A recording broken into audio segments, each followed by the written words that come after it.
டெல்லியில் அகில இந்திய காங்கிரஸ் கமிட்டி ஆலோசனைக் கூட்டம் தற்பொழுது நடைபெற்று வருகிறது.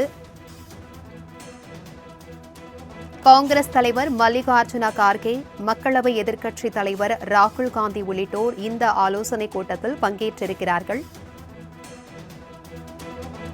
மாநில காங்கிரஸ் கமிட்டி தலைவர்கள் மற்றும் பொறுப்பாளர்களும் ஆலோசனையில் பங்கேற்றிருப்பதாக தகவல்கள் கூறுகிறது.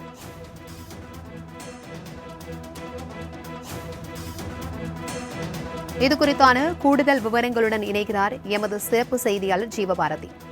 வணக்கம் ஜீவபாரதி. தற்பொழுது டெல்லியில் ஆலோசனைக் கூட்டமானது நடைபெற்றுக் கொண்டிருக்கிறது. இந்த ஆலோசனைக் கூட்டத்தினுடைய முக்கிய சிறப்பம்சங்கள் என்ன? இது குறித்தான விவரங்களை பகிர்ந்துக்கோங்க.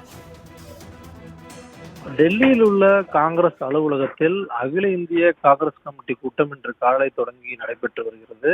இந்த கூட்டத்தில் காங்கிரஸ் கட்சியினுடைய தலைவர் மல்லிகார்ஜுன கார்கே, மக்களவை எதிர்க்கட்சி தலைவர் ராகுல் காந்தி, மூத்த தலைவர்கள் ஜெயராம் ரமேஷ், கே.சி. வேணுகோபால், அது மட்டும் இல்லாமல் மாநில காங்கிரஸ் கட்சியினுடைய தலைவர்கள், மாநில பொறுப்பாளர்கள் அப்படின்ட்டு மிக முக்கியமான நபர்கள் பங்கேற்கக்கூடிய இந்த கூட்டமானது தொடங்கி நடைபெற்று வருகிறது. இந்த கூட்டத்தினுடைய மிக முக்கியமான நோக்கம் என்னன்னு சொல்லி பார்க்கும்போது, மகாராஷ்டிரா, ஜார்க்கண்ட், ஹரியானா ஆகிய மாநிலங்கள்ல தேர்தல் நடைபெற இருக்கு. ஜம்மு அண்ட் காஷ்மீர்ல கூட இந்த மாநிலம் பிரிக்கப்பட்டதுக்கு பிறகாக தேர்தல் நடைபெறதுக்கான வாய்ப்புகள் இருக்கு. அப்படிங்கும்போது அந்த தேர்தல் தொடர்பான மிக முக்கியமான ஆலோசனைகள் அந்த கூட்டத்தில் நடந்துட்டு இருக்கு.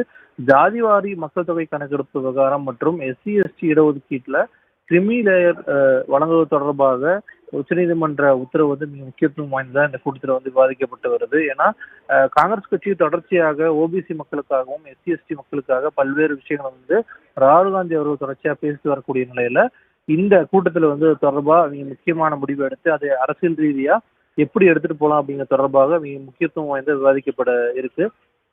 அது மட்டும் இல்லாம இந்த மாநில தேர்தல்கள்ல எப்படி எதிர்கொள்ளணும், ஏன்னா மக்களவை தேர்தல் முடிந்ததுக்கு பிறகாக நாடாளுமன்ற கூட்டத்தொடரின் போது சோனியா காந்தி அவர்கள் இதே உத்வேகத்தோட நம்ம மாநில தேர்தலில் எதிர்கொள்ளணும். அப்படி எதிர்கொள்ளும் பட்சத்துல நிச்சயமாக இந்த மாநிலங்களை காங்கிரஸ் கட்சி ஆட்சியை பிடிக்க முடியும் அப்படிங்கிற விஷயத்த பேசியிருந்தாங்க.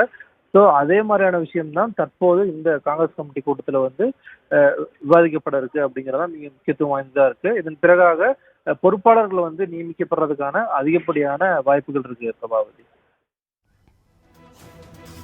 தகவல்களுக்கு நன்றி ஜீவபாரதி.